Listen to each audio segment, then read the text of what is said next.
Running backs are the most volatile position in fantasy football, but every single year we see unexpected league winners emerge. And today, Joey Wright and I are going to look through all of the running backs that matter in fantasy football. We're going to break these guys up in tiers, rank within those tiers, talks about the players that are undervalued, overvalued, sleepers, and everything in between. So, Joey, let's go ahead and jump right in. I don't think there's going to be any dissension here. At the very, very top of the draft board, we have both Jahmyr Gibbs and Bijan Robinson here, but we do disagree on the order that they are in. Why do you prefer Bijan Robinson to Jahmyr Gibbs in your rankings? Honestly, if I'm able to get the 102 and let the team in front of me make the decision, I am just as fine with that. These guys are super, super even for me.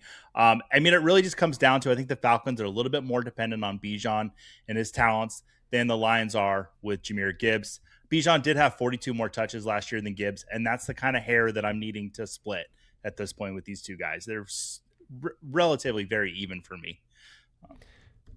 Yeah, and I think, it's so funny how, just similar these guys are. Like, they came in the same draft. They were both drafted very highly in the draft. They are both the same age. And now even, the narratives this season that for the longest time, David Montgomery was this annoying thorn in the side of Jahmyr Gibbs, and Tyler Algier, the same for Bijan Robinson. Now the pathway is cleared. Both of them are gone. So I guess that's the next question I have for you. We saw David Montgomery was replaced by Isaiah Pacheco. We saw that Tyler Algier was replaced by Brian Robinson. Do you think either of these guys will be as big of a threat to the workloads as the incumbents were? No, not especially in the situation of Bijan. Algier was legitimately talented, and I like Brian Robinson a lot. I think the most confusing part of the Robinsons in Atlanta is going to be just that of you're going to be watching games on Sunday and you're going to see Brian Robinson on the field, and for a split second you're going to think you got those points. No, sorry, you don't get those points with Bijan.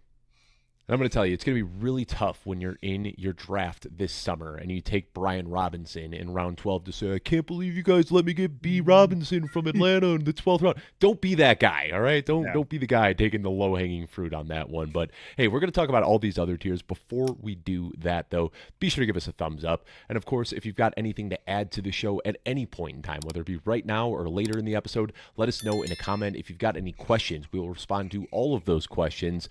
And absolutely subscribe if you have not already. We're going to be bringing you more of this positional series. We've already done quarterbacks and wide receivers. This is obviously our running back episode, and then next week we'll be back with tight ends. So subscribe to catch all of those episodes, and if you're listening on Apple Podcasts, please leave us a review. Best way to help the show grow. I'm going to keep saying it every single episode because we love those reviews. So let's move on to tier 2 now, Joey. And now we have a much bigger tier. It's actually kind of unbelievable how big this tier is. And these guys are very, very close in value. We've got Christian McCaffrey, Jonathan Taylor, Chase Brown, Amarian Hampton, James Cook, Ashton Jinty, Devon Achane, and Saquon Barkley. So like I said, this is a big tier, and it stretches from the middle of round 1 all the way through the end of round 2. Actually that flat, or are we just bunching all of these names together for the sake of content? I don't think we're bunching them together. I think it's kind of indicative of what's going on in drafts right now. A lot of these names are kind of towards the end. You mentioned it goes from the end of round 1, middle of round 1 to middle of round 2. And I think a lot of these teams on those 6, 7, 8, 9, 10, 11, 12 picks are just wanting to double up at running back, because I think running back is pretty shallow this year with guys you can really depend on. So I think that's kind of why the tiers look like this at this point, and the way it is stretches from round 1 to round 2. So let me ask you, going back to tier 1, when we were talking about Bijan Robinson and Jahmyr Gibbs, are you taking any wide receivers ahead of those guys, or is that your number one? I know you said that you'll just sit at 102 and kind of take whoever falls to you. You're not even thinking, regardless of format, about taking any wide receivers ahead of those running backs, right? Not even in PPR. The top 3 wide receivers, Chase, Puka, and JSN, I have firmly behind Bijan and Gibbs. So looking at this tier 2 now, where we've got a much bigger tier, like I said, McCaffrey, Taylor, Brown, Hampton, Cook, Jinty, Achane, and Barkley, are you looking at any receivers here that you prefer ahead of the running backs? So yeah, I am a big Amon St. Brown guy this year. He is my clear-cut wide receiver 4 behind Puka, Jamar Chase, and JSN. But yeah, I do like Amon St. Brown, and then it's CMC. Would be the next running back after that. So it's just a little break from the running backs with one wide receiver, and then kind of running straight back with running backs again. So when I'm looking at this one, and I do like the running backs here, but I've done a lot of drafts now at this point, and I seem to kind of be on an island with this take, Joey. So we can talk through this a little bit. But because people are going so aggressively after running backs, it feels like the pendulum really has swung. Where you see a lot of people taking their running backs early. I've talked about this time and time again, but a lot of times we see 7 or 8 running backs go inside of round one. Almost every draft that I've done, over half of the picks inside of round two are running backs. I do find myself liking some of the other positional value here. So, Drake London is a guy that I'm happily taking at the 1-2 turn. You can often get CeeDee Lamb and Justin Jefferson there. Brock Bowers is another guy that I'm taking in the early seconds. So, I don't know. I feel like, you make a good point that there are just a small group of workhorse running backs, but I feel like because everybody is trying so hard to get those running backs, that it's opening up really good value at some of the other positions. I mean, I think these players that we're talking about Jefferson, Lamb, Drake London. I agree with you on that, and Nico Collins too. I would kind of put in that Yeah, frame with yeah, them. yeah. I think it's a thing with format though. Like if you're doing an auction league or a salary cap league, you're trying to get one of each of these guys. But just the hmm way that a snake draft works in a lot of redraft leagues, I truly believe people are scared to not get two big running backs if they have those picks. And I'm probably just being overzealous in my projections with David Montgomery, where I'm like, why would I pay up for an RB1 when I could just get David Montgomery in round 5 and then get Jadarian Price in round 6? And you start talking yourself into these later running backs that you think can return similar value. But I think the reality is, like, if these guys are healthy, these are the guys that can give you that 20 plus points per game every single week. So I'm going to continue zigging when others are zagging and keep taking this wide receiver value that's falling late into round 1 and early into round 2. But any other takeaways from this here, Joey? Any of these guys we want to talk about? I don't think we need to tell you that, like, Christian McCaffrey is going to be good at football or that Jonathan Taylor is Yeah. going to be good when he's on the field. I mean, these are guys that are getting drafted within the top 20 picks of almost every single fantasy draft because we know that they are proven good players without many question marks. Of course, like McCaffrey's getting up there in age. We saw the splits for Jonathan Taylor without Daniel Jones. Things could go south, but these players are pretty safe for the most part. Yeah, the one player I kind of want to highlight is if you can buy into an offense this year, I really like buying into the Chargers if you get them a good value. And I've been actually reaching on Amari Hampton. I was on the a mock draft show yesterday, and I took Amari Hampton as my RB1 at the would have been 203, and got a Oh, not well, yeah. pushback, but people were a little surprised by that. And I was like, listen, I think he's going to be a huge part of this offense. We saw what Mike McDaniel did with Achane down there in Miami. And we saw flashes from Hampton last year, so he is a running back that I definitely want to get from this tier on my teams. Let's move on to tier 3, and inside of tier 3, this is when we start to get some of the question marks here. So Derrick Henry, entering, what is it, his age 32 season, I believe, getting up there in age. Javonte Williams, probably not as many question marks as the rankings would indicate, but we'll talk about that. Jeremiah Love, Ken Walker, Josh Jacobs, Breece Hall, Kyron Williams, and Travis Achane. We got it right this time. Which running back in this tier, Joey, do you think has the highest ceiling? Eventually, one day in the future, Derrick Henry's going to fall off a cliff. But until that happens, I still think he has the highest ceiling. I understand the age concerns, but in the last 2 seasons with the Ravens, he's had over 320 total touches in back-to-back seasons, the RB7 and the RB3 in those respective seasons. Had a little bit of a rough patch last year from weeks 2 to 5. And boy, were people coming out with pitchforks saying, this is it. This is the end of Derrick Henry. Pack it in. And then from week 6 on, he was the RB5. I think Derrick Henry still has the highest ceiling, the biggest role. With John Harbaugh moving on, I think his role is even maybe a little bit more increased. But yeah, what do you think on Henry? Yeah, it's tough. You can't really bet against him, but I would say that our rankings, having him at RB11, like, we are betting against him. And that's kind of where the entire consensus has landed at this point.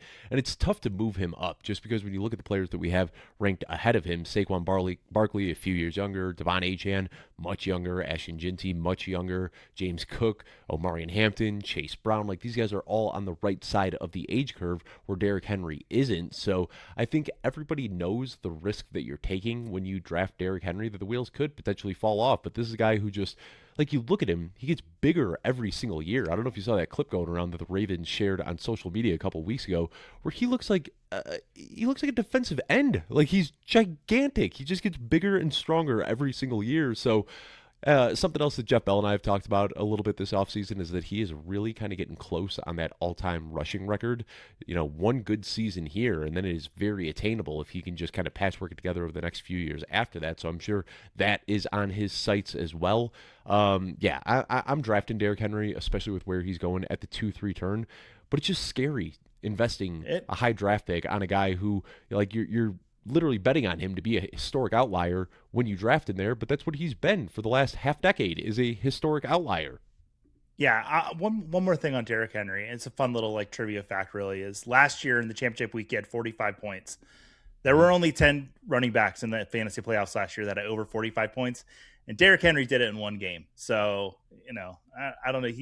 You would think as an older player they would tail off as the season goes on, but he's still going strong. So for the now, I'm still on Derrick Henry. The deeper you get into the year, the better he gets. Like, defenses are tired. Like, he can beat you up late in games, and he could also get you late in the season as well. So we talk about him having the highest ceiling, and I agree. You talk about that 45-point game in championship week. That's the type of ceiling you're getting with Derrick Henry. He can go for 250 yards and 3 touchdowns on any given week. But who do you think is the safest player inside of this tier, the player with the highest floor? I've kind of talked about Javonte Williams enough. He would be the person I would normally talk about here, but let me kind of highlight Kyren Williams.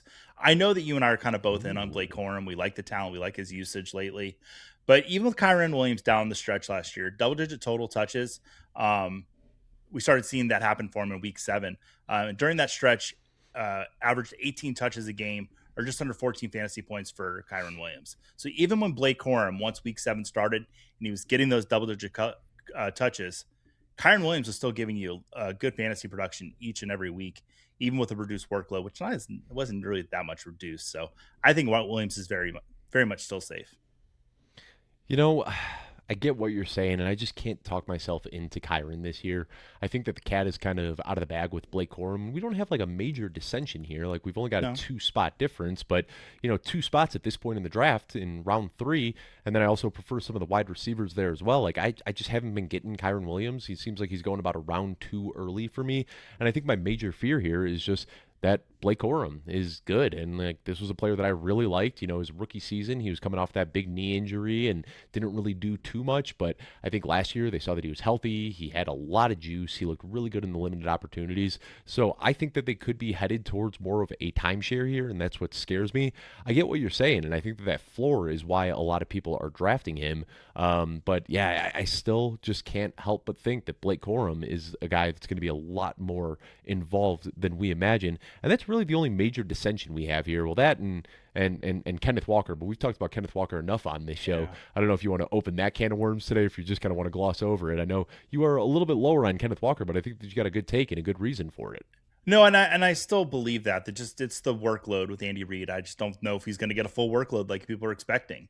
I will say the Rashee Rice news, like, that could change the tides a little bit. We'll see how things pan out with that, but I'm still kind of out on Walker. There's a guy I'm a little bit more out on from this tier, but even then it's kind of splitting hairs. These guys are kind of all the same in this tier. Is that Josh Jacobs? I feel like we have to kind of talk about Josh Jacobs right now. Obviously, we aren't lawyers. I think there's probably too much to even speculate about. You knock him down a little bit in drafts just in case something were to happen, but it's really tough to even know how the NFL is going to handle this. Sometimes they just swiftly drop a hammer, and sometimes they try to sweep it under the rug. It's really tough to know. So Josh Jacobs is kind of the example of really why I like to draft in tiers, because right now, if you're drafting, there's, how many guys? 7 guys in this tier altogether, I think. Mm-hmm. And you just go for one of the 6 that's not Josh Jacobs if you're that concerned about it. I am concerned about it. So I'm going to just pass him over for guys like Breece Hall and Kenneth Walker at this point, just because I'm like, But once we get to the next tier, that's where I might say, you know what? I'm willing to take that risk on Josh Jacobs. So he's not the one. It's actually Breece Hall. I just want to see Breece Hall kind of put it together week to week. And I don't really think we've seen that recently from him. 4 out of the 7 weeks last year, he was an RB1. And that's not what I'm wanting when I'm drafting an RB1. 4 to 17 weeks, that. Sorry. Yeah, and he has been very inconsistent throughout his career. We're having a few disagreements on this show, Joey, but Breece Hall is a guy that I find myself drafting. I don't think I've said this take on this channel yet. I've said it on a lot of guest spots that I've been on other channels, but I'm getting some Indianapolis vibes, some 2025 Indy vibes from the Okay. Jets right now. You know, they go out and they spend a middle first round pick on a tight end, just like the Colts did last year with Tyler Warren. They bring in a bridge quarterback like Daniel Jones. The Jets obviously went out and brought in Geno Smith, and I feel like this is a team that's kind of on the upswing, but because they've been bad for so long that people just kind of assume that they're going to continue being bad. But I do kind of have a belief in what they're doing right now. They've got some good pieces right now, and I think that the defense obviously isn't as good as we had hoped, and that leads to more offensive opportunities. I think Geno Smith can maintain the offense out here, and if I'm getting some Colts vibes with the Jets, that would mean that I'm getting some 2025 Jonathan Taylor vibes with Breece Hall. Like, we know this is a wildly talented player who is in the prime of his career. It's just not a guy I want to bet on or bet against, because if this offense just takes a minor step forward, I think we can start to see that consistency from Breece Hall that's lacked so far throughout his career. That's really fair. I can't put, I mean, he's still in this tier for me, but Right. I have to pick one that I'm just like a little nervous about. He would be the one. But Yeah. I do, if you're getting And we're 2025 only Indy one vibes spot from him, different in rankings. It's not yeah, like you're fading him in rankings. You're just saying that there is some risk in the profile, which I'm not going to argue against, but I think that there's also a ton of upside in no, that profile. A guy absolutely. who is, proven capable of breakaway runs and drawing targets. That's how you unlock a ceiling. And he's got a breakaway run profile and a pass catching profile. So I'm just still drafting a lot of Breece Hall. And maybe this is the fourth year in a row I have egg on my face, but I'm just going to keep doing it. No, that's fine. And, coming off the wide receiver episode, I was surprised how in line we were on this one. Like, there wasn't a whole lot. There's a few differences, but it's kind of all the same. Yeah. Well, let's go ahead and move on to the next tier here. And it happens quick. And this is why you see so many people trying to get their running backs early, because here we are at RB19, and it feels like we're already kind of at that running back dead zone. We've got David Montgomery, Bucky Irving, Travion Henderson, Jadarian Price, Quinshon Judkins, DeAndre Swift, Jalen Warren, Ramadre Stevenson, and Cam Scadaboo. So, like I said, this feels like the dead zone tier, but every single year we see at least one running back that emerges from here as a fantastic value. Which running back from this group is your favorite, Joey? He's kind of been the favorite of our show this offseason. It's David Montgomery. I think of all the running backs we just listed, he's the one that doesn't feel like he's going to be in that much of a committee. I think Woody Marks is going to get a little bit of work, but I don't think that much. And kind of the knock on David Montgomery for all those years was, okay, well, he's sharing time with Gibbs while he was in Detroit, but doesn't have Jahmyr Gibbs with him anymore. He's kind of Mm-hmm. got lower mileage on him as well. Houston's defense is fantastic. We've talked about it before. I can just see them leaning on David Montgomery in a lot of games coming up this season. So I think Montgomery's pretty much easy player to return top 20 running back value coming into this year.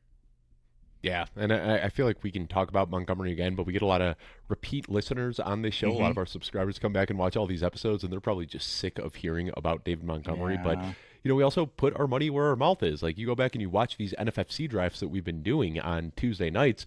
We are taking David Montgomery in almost every single one of these drafts when he's sitting there in round 5. Just such a difficult player to pass up. Now, the next guy we have in this tier, Joey, I want to talk to you, and I want to get some of your Bucks insight here, perhaps. Bucky Irving right now has really been falling in drafts lately. We get this word from Todd Bowles that his shoulder is still bothering him and that he might be ready in the summer or the fall. A couple of weeks ago, I did one of those NFFC drafts where I got Bucky Irving, fell deep into round 6. So I think people are really getting scared off by this potential injury news, even if he is healthy. They've got Kenneth Gainwell there. They've got Sean Tucker there. Do you think that Bucky Irving can recapture that magic that we saw in the second half of his rookie season, or do you think that that was more just like a blip on the entire radar of his career? I don't want to straddle the fence, but I think it's kind of both. I think what Bucky Irving does really well in this offense is a between the tackles runner. And I think what happened is Rashad White learned how to do that last year. So we saw kind of Mm-hmm. get a little mixed bag last year with Tampa Bay. I think Tampa Bay is going to go back to what they had 2 years ago. And you're going to see Bucky Irving getting the between the tackles carries and Kenneth Gainwell going out wide. I think once we return to that, I think we'll see kind of a return to form for Bucky Irving. But my knock on Bucky was how high he was going in drafts. I saw him going round 3, round 4, and I wasn't touching him there. You just told me round 6. I'm much more open to taking Bucky Irving if it's round 6. And that was it for me. Like when I was doing drafts earlier and he was going in round 3 and 4, wasn't even thinking about Yeah. clicking his name. But if he's fallen in around 6, I think that takes a lot of the risk out of that cost. My next question for you, Joey, is I'm looking at my rankings compared to your rankings, and why do you hate Jadarian Price? What did he ever do to you? You are pretty low on him compared to me. Yeah, it has to do with Zach Charbonnet. Even though I think he's not going to be there to start the season, Seattle has shown that they prefer him in the red zone at their goal line to be the running back. Last season, Charbonnet had the ball 32 times inside the 10-yard line. Kenneth Walker only had 11 touches. I think Yeah. Charbonnet, once he returns to the Seattle team, he's going to be their preferred goal line back. And that's just not what I want to see for Jadarian Price. I want to see him get those carries as well. So if I don't think those are going to be his carries, I have to move him down a little bit. I hear what you're saying, and I would completely agree with you if I was worried about Zach Charbonnet. And I think for me, it's just that happened so late in the season that I don't know if he's going to be back this year. I mean, he tore his ACL late in the playoffs. He didn't even have the surgery until February 20th. So if we're looking like 9 months out from that surgery date, that means he's not even coming back until very late in the season. He's probably not going to be 100%. So I think the reason that he's falling in drafts is exactly why you said. And that was kind of my immediate gut reaction after the draft is like, Jadarian Price, cool, he's going to lose out on all the goal line work late in the season when you need him works or need him most. But as we're getting more injury updates on Zach Charbonnet, I'm starting to think about the possibility that Charbonnet might not even return in 2026. So if that happens, if Charbonnet can't come back, then you can argue that Jadarian Price might Oh, be one of the most valuable picks on the board right now. absolutely. And that, I guess that's my question for you is like, do you think it gets to a point with Jadarian Price where he has that talent that he could just win this job outright and they just shut Charbonnet down for the season? You don't think so? I don't think so. I think that if Okay. Charbonnet is healthy, they're going to get him back out there. But again, like it's just with how late that was, you figure like 9 months from February 20th, like we're looking at what is that, a potential late November return, and then even then there's going to be a ramp up period. So I think that's where my fear lies 100%. And that's why like I've been a big I don't like the term hater, but like I'm not a big believer in Jadarian Price. I think that the Seattle Seahawks reached for him. I don't think he's a round one talent. I have a lot of questions about his athleticism, pass catching abilities. Like there's a lot of question marks on the profile. But then at the same time, I just see like this guy was a first round pick. And I think about CEH, who I think like CEH, I had very similar concerns about him. I didn't think he was a first round talent. I thought the Seahawks or the Chiefs were just like feeling themselves off a Super Bowl win, reached for a luxury pick when they shouldn't have.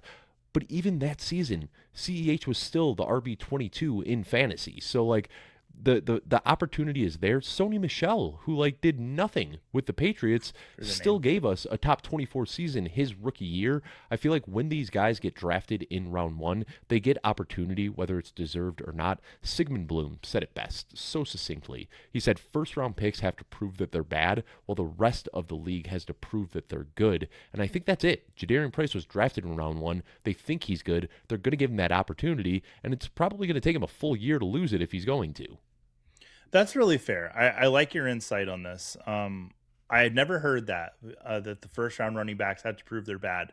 I really like that. I'm going to use that, Sig. So I'm stealing that from you, but I'm going to claim And it as my own. Sig I'm never going stole to it cite you. from somebody else. So Yeah. like Sig heard it from somebody. Sig told it to me. Now I'm telling it to you. I don't know where the quote started from or exactly what it is. We're playing the telephone game here, Yeah. but yeah, it just makes a lot of sense. Like whether it's causation or correlation, these guys that are drafted higher do get more opportunity. And that's why you see a guy like Sam Darnold getting like 4 shots as a starting quarterback before he finally figures it out because he was a second overall pick.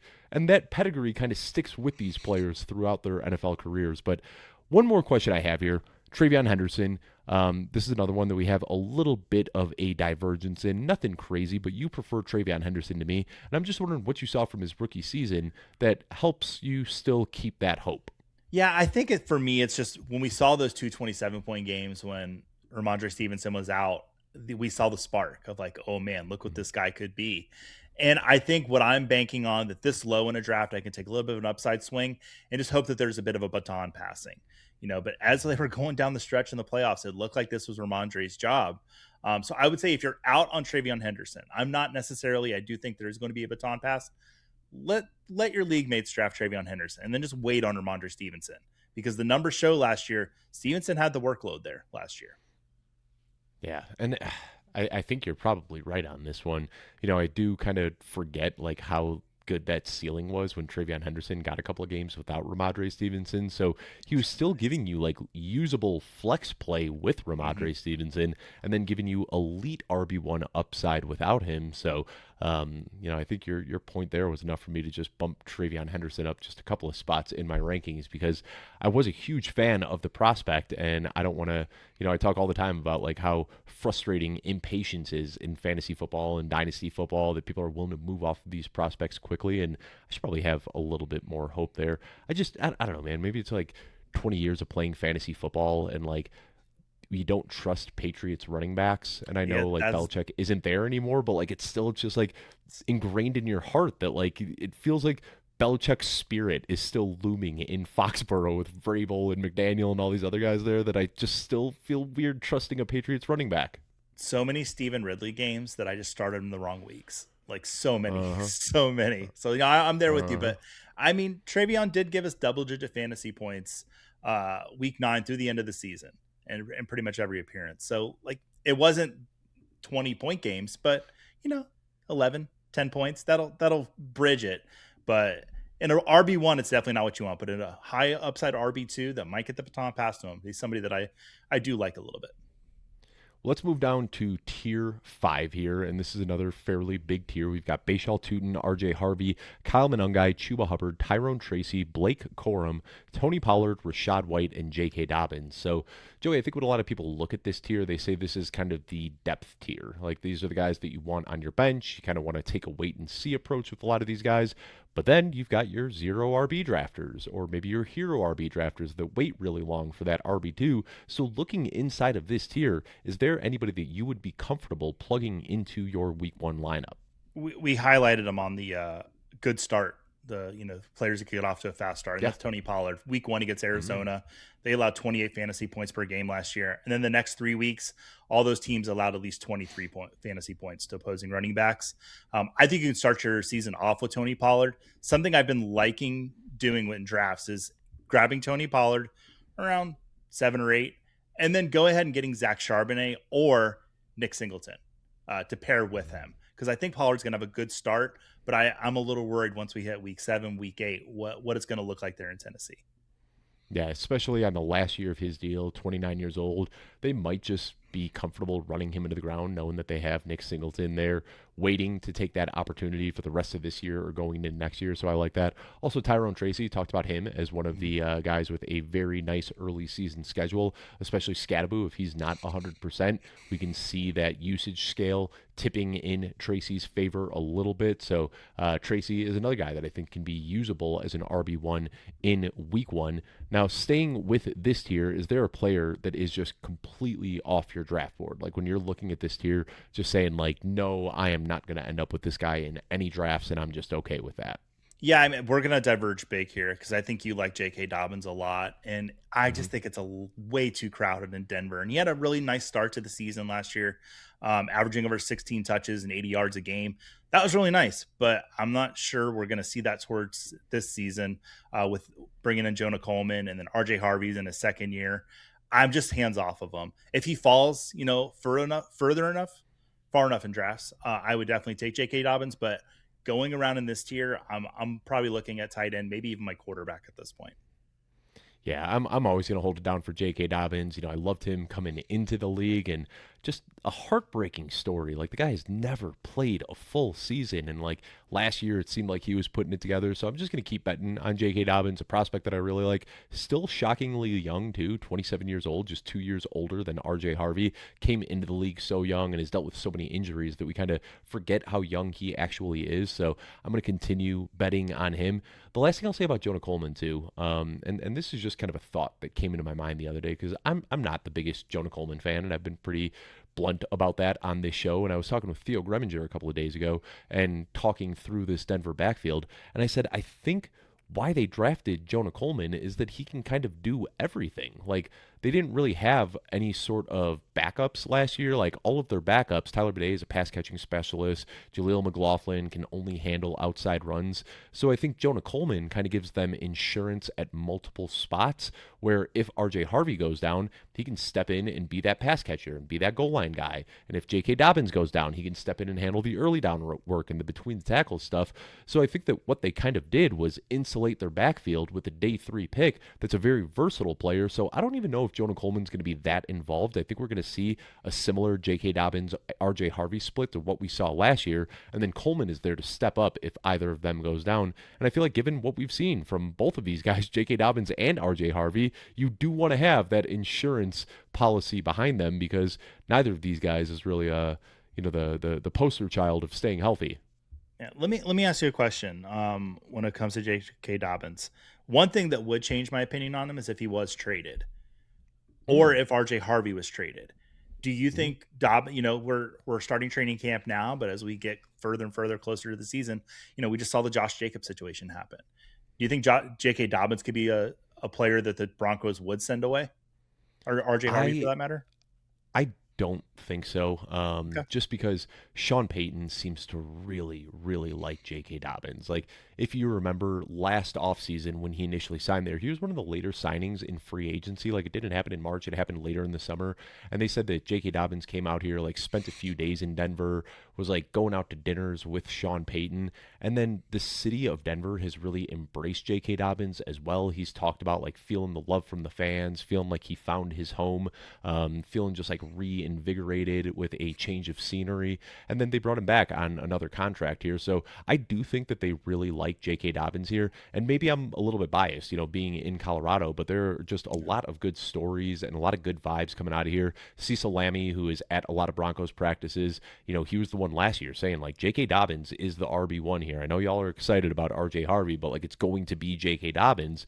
And he was pretty on the money with that. We saw R.J. Harvey getting a little bit involved later in the year, but most of that came after J.K. Dobbins got injured. So I do think that J.K. Dobbins is the lead back here. I'd be kind of surprised to see him getting traded. R.J. Harvey, though, I think that's an interesting one. Them going out and, we didn't get the best vibes about R.J. Harvey last year. And this was a prospect I liked, but he did not check the boxes I want to see at the NFL level. So even though I love the prospect, I have more questions about R.J. Harvey going into year 2 than I did going into his rookie season.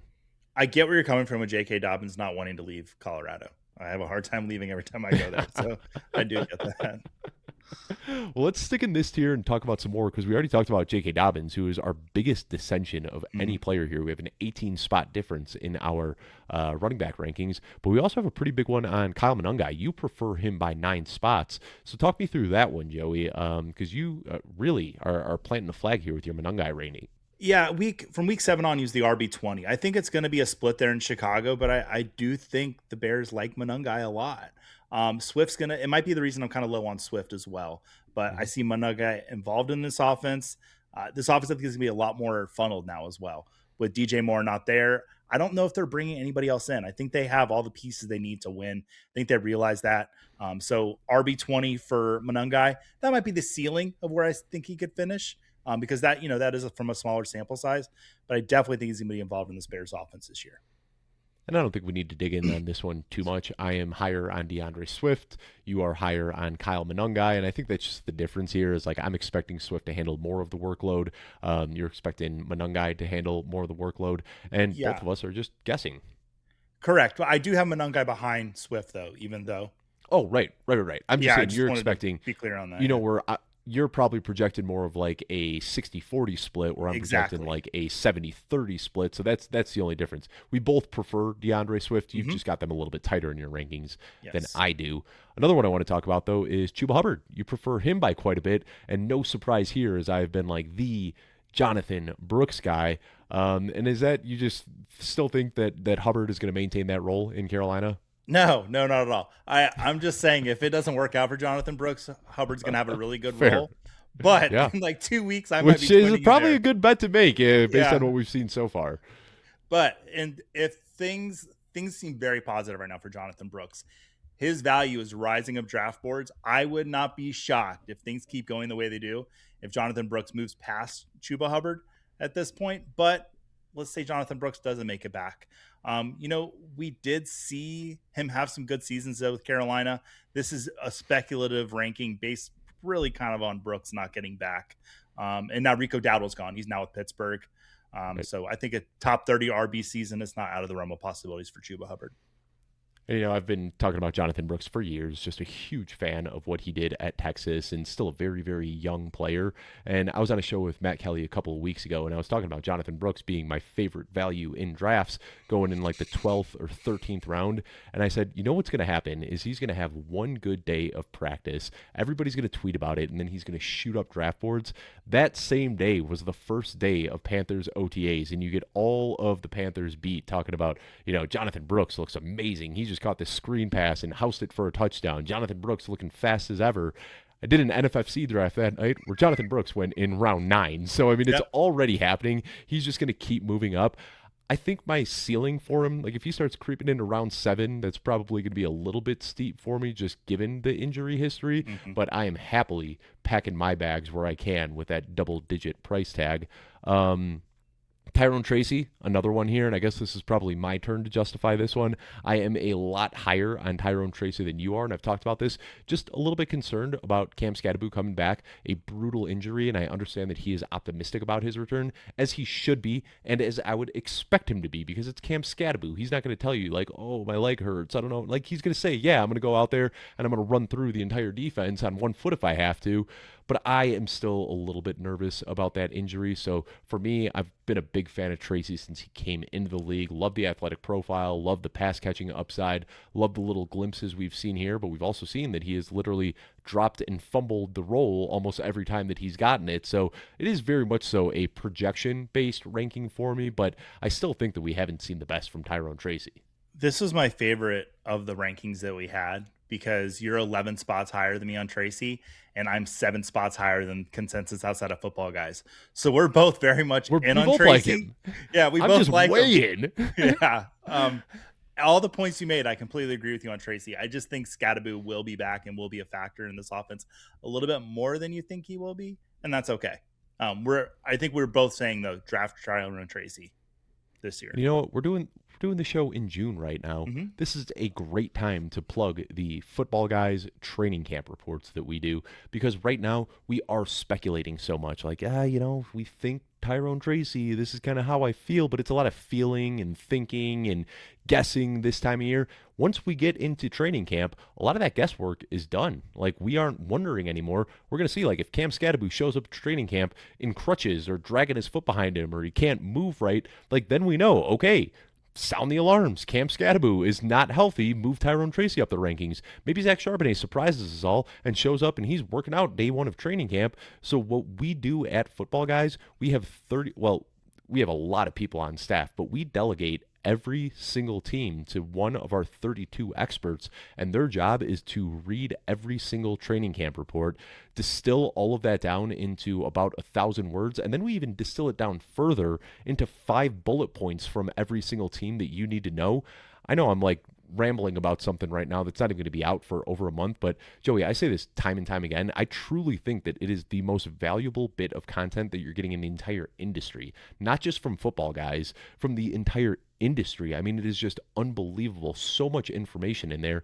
And we hear this from people time and time again, that they were able to win their leagues because they were reading these training camp reports, and we're the ones that are there early saying Puka Nacua is making noise in camp his rookie season, saying last year Devontae Adams is going to be a weapon in the red zone. We even had the beat on Cordell Patterson in his breakout year a couple of seasons ago. So this, I'm just going to say it again, it is the most valuable bit of information you can get, and we come out with that every single week during NFL training camps.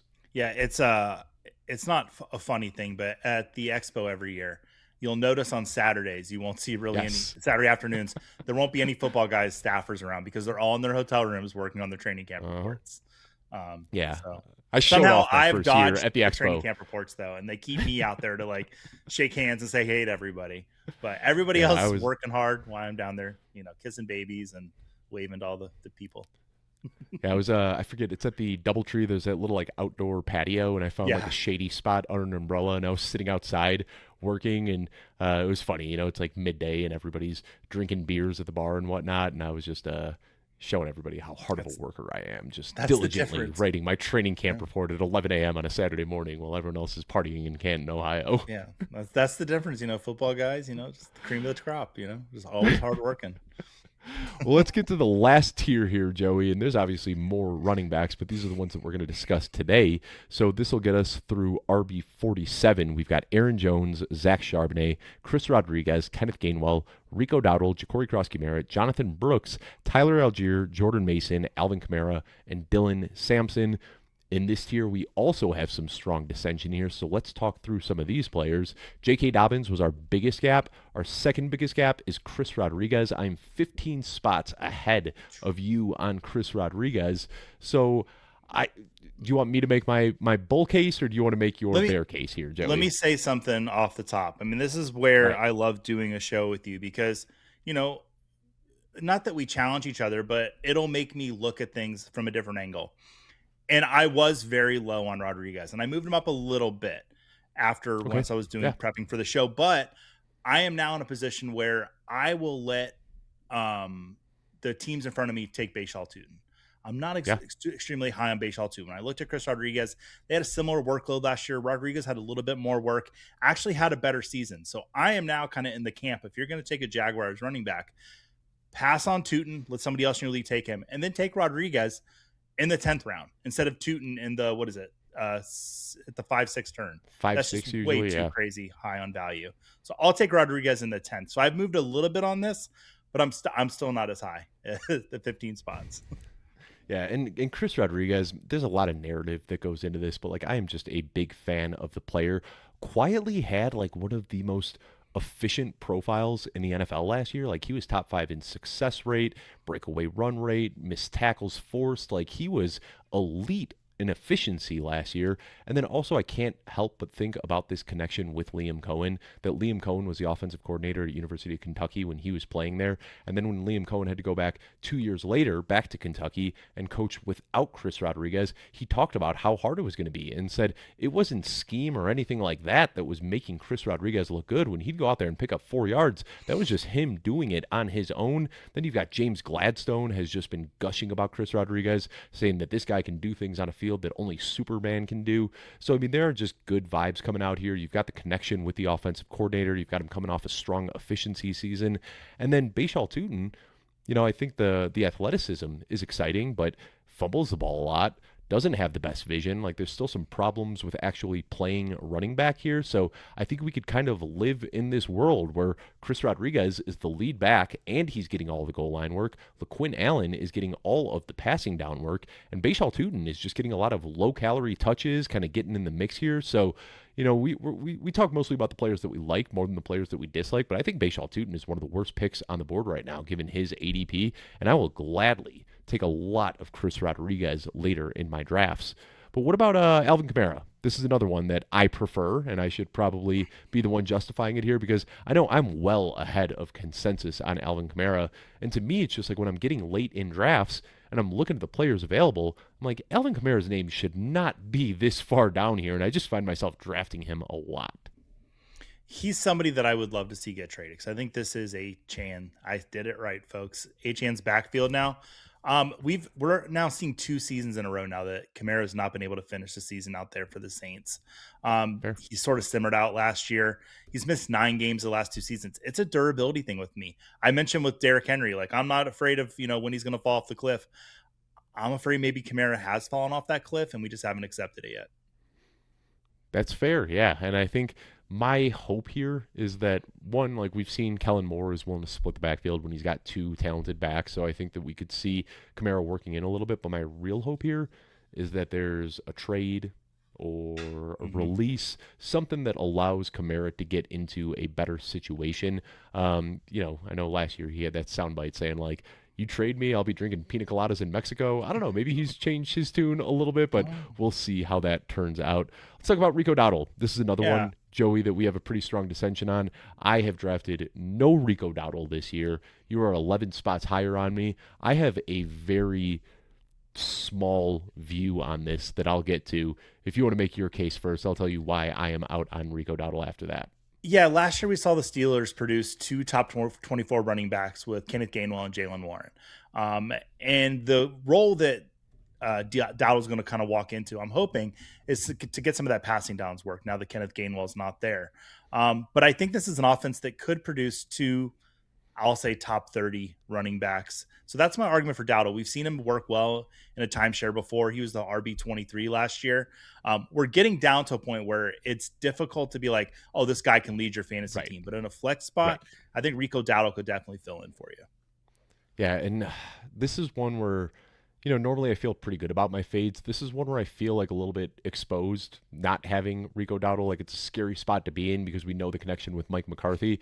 But what my take boils down to is that Aaron Rodgers right now needs a running back that can be involved as a pass blocker. And last year, Rico Dowdle was one of the worst pass blocking running backs in the NFL.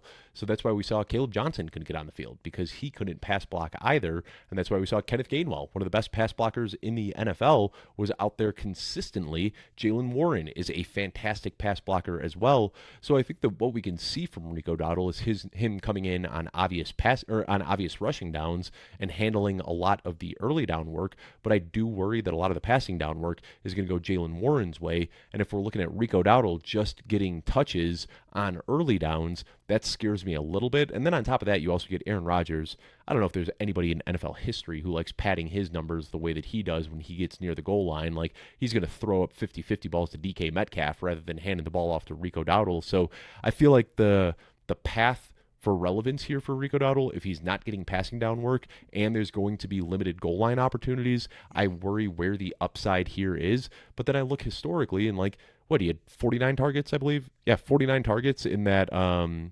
the last year with Dallas where Mike McCarthy was the offensive coordinator. So Mike McCarthy trusted him on passing downs. We'll just see how much of a say Aaron Rodgers has in this. So like I said, it's a fade that I have that I don't feel great about, but when I look at the other players going in that range, it's just so hard for me to click on him. Last guy I want to talk about in this one though is Kenneth Gainwell, a guy that you prefer by quite a bit. And I think that you're probably more right here than I am. I don't really have a reason for fading Gainwell. I just see other players in that tier with more upside that I find myself preferring. That's really fair. I just think with Rachaad White gone, Kenneth Gainwell is just going to fill right into that role. And the Rachaad White role of 2 years ago, and what we saw it last year in Pittsburgh, where Aaron Rodgers was just checking down to him. That's where Baker Mayfield makes his bread and butter with Rachaad White, just checking down and just letting Rachaad White go wild. I think that's what Kenneth Gainwell is going to do. Let Bucky Irving stick to those early down rolls and kind of protect him a little bit. I think the Bucks go back to that. They can find a little bit more success. So that my ranking of that is built in with that a lot, baked in with that. All right, so I'm going to ask you two more questions here. First of all, any omissions? Is there anybody that we didn't talk about on today that you think should be on the fantasy radar? Let me run through the names really fast. We pretty much hit everybody. We did a really good job. No, I think we covered them all. Rachaad White. I think he's going to be really good in Washington. I know people are, falling in love with Katron Allen, but this just might be the role where Rachaad White is going to get to break out a little bit more. Jaden Daniels can check down to him. I've had my reservations about Jaden Daniels, but there's no better check down option in the league, in my mind. And my heart, not my mind, than Rachaad White. I mean, that's what Rachaad White does best, and they do have that fun connection from ASU together as well, where Jaden Daniels and Rachaad White shared a backfield and rushed for over 2,000 yards together over a 2-year period. So I think that there is some fun upside there. I still am going to keep drafting Katron Allen because sometimes I'm stubborn, and I think that Katron Allen was better than the NFL draft thought that he was, and I think that there is a possibility that he could just emerge as the most talented running back in that room. Last question I have for you, though, Joey. We kind of finished the show getting deep into the running backs, talking about some of these later guys. So what is it that you look for when you're drafting running backs in late rounds? I mean, it all depends on how I feel about my running backs to the point where we're at in the draft. If I've got dependable options, if I feel like the guys up there that I've drafted, they're pretty dependable, I'm going to look at taking some handcuffs. I'm going to look, okay, if I got CMC, I like Jordan James. So I'm going to make sure I take a pick on Jordan James. James Cook, I'm going to make sure I get Ray Davis. Where if I'm feeling a little shaky, I'm going to take some swings. I'm going to go after Jonathan Brooks. I'm going to take Rachaad White, guys that I think could emerge as the RB1 in their backfields. So it really is for me of how does my team look at this point? Like, what do I need the most? And I think that's like a good way to draft. Like, we talk about all these kind of different strategies to have. Strategies protecting your team at all costs. I think that's a really great strategy to have. And either swinging for upside because you're feeling shaky, or getting dependable options if you feel like you're dependable. I think are two great ways to do it. Yeah, and I think that like kind of naturally leads into the difference between rankings and projections, because if you're looking at our projections here at Football Guys, you might see a guy like Justice Hill is projected for more than a Ray Davis or a Tank Bigsby, but we don't really care about projections at this point in the draft. You're kind of looking for that upside, like if this guy gets an opportunity, what can happen? And Ray Davis, we didn't talk about him, but one of my favorite picks in drafts this year, this is a guy who's going like round 8 to 12, depending on the platform last year, because in his rookie season, James Cook missed a game. We saw Ray Davis step in, get 20 touches, over 100 yards, and a touchdown, and we said, wow, that's a lot of fun. And then what happened last year?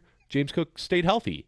And now everybody forgets that Ray Davis would be the guy that would step in if James Cook were to get hurt. And now he's fallen into round 18 of drafts. Same thing with Tank Bigsby. Like last year, everybody was overdrafting Will Shipley, the handcuff in Philadelphia. Saquon Barkley stays healthy. Nobody cares about the handcuff in Philadelphia anymore. And now you can get Tank Bigsby in round 17. So I think that you don't really care about projectable volume late in drafts, because if you're looking just at projectable volume, that's how you end up with a Justice Hill, or I can't think of somebody else, but like, those guys out there that just like Samaje Perine. I'm sorry to do that to you, Woo, Joey. let's go. Like Samaje Perine is a guy that like on the you show. can project for 25% of the workload, but like if Chase Brown goes down, they are probably going to bring in a free agent, trade for somebody, get Taj Brooks involved. Like they're not just going to give 100% of the workload to Samaje Perine. Or when I see a Tank Bigsby or a Ray Davis or a Braylon Allen, these guys that are an injury away. Chris Brooks, exactly. Yeah, like those are the guys that I'm looking for in the late rounds. Well, Joey, I love running backs. I could talk running backs all day, but we don't want to bore the audience too much. We'll wrap this one up on that note, and we'll be back next week with tight ends. As always, thank you so much for taking the time to tune in. We will see you soon.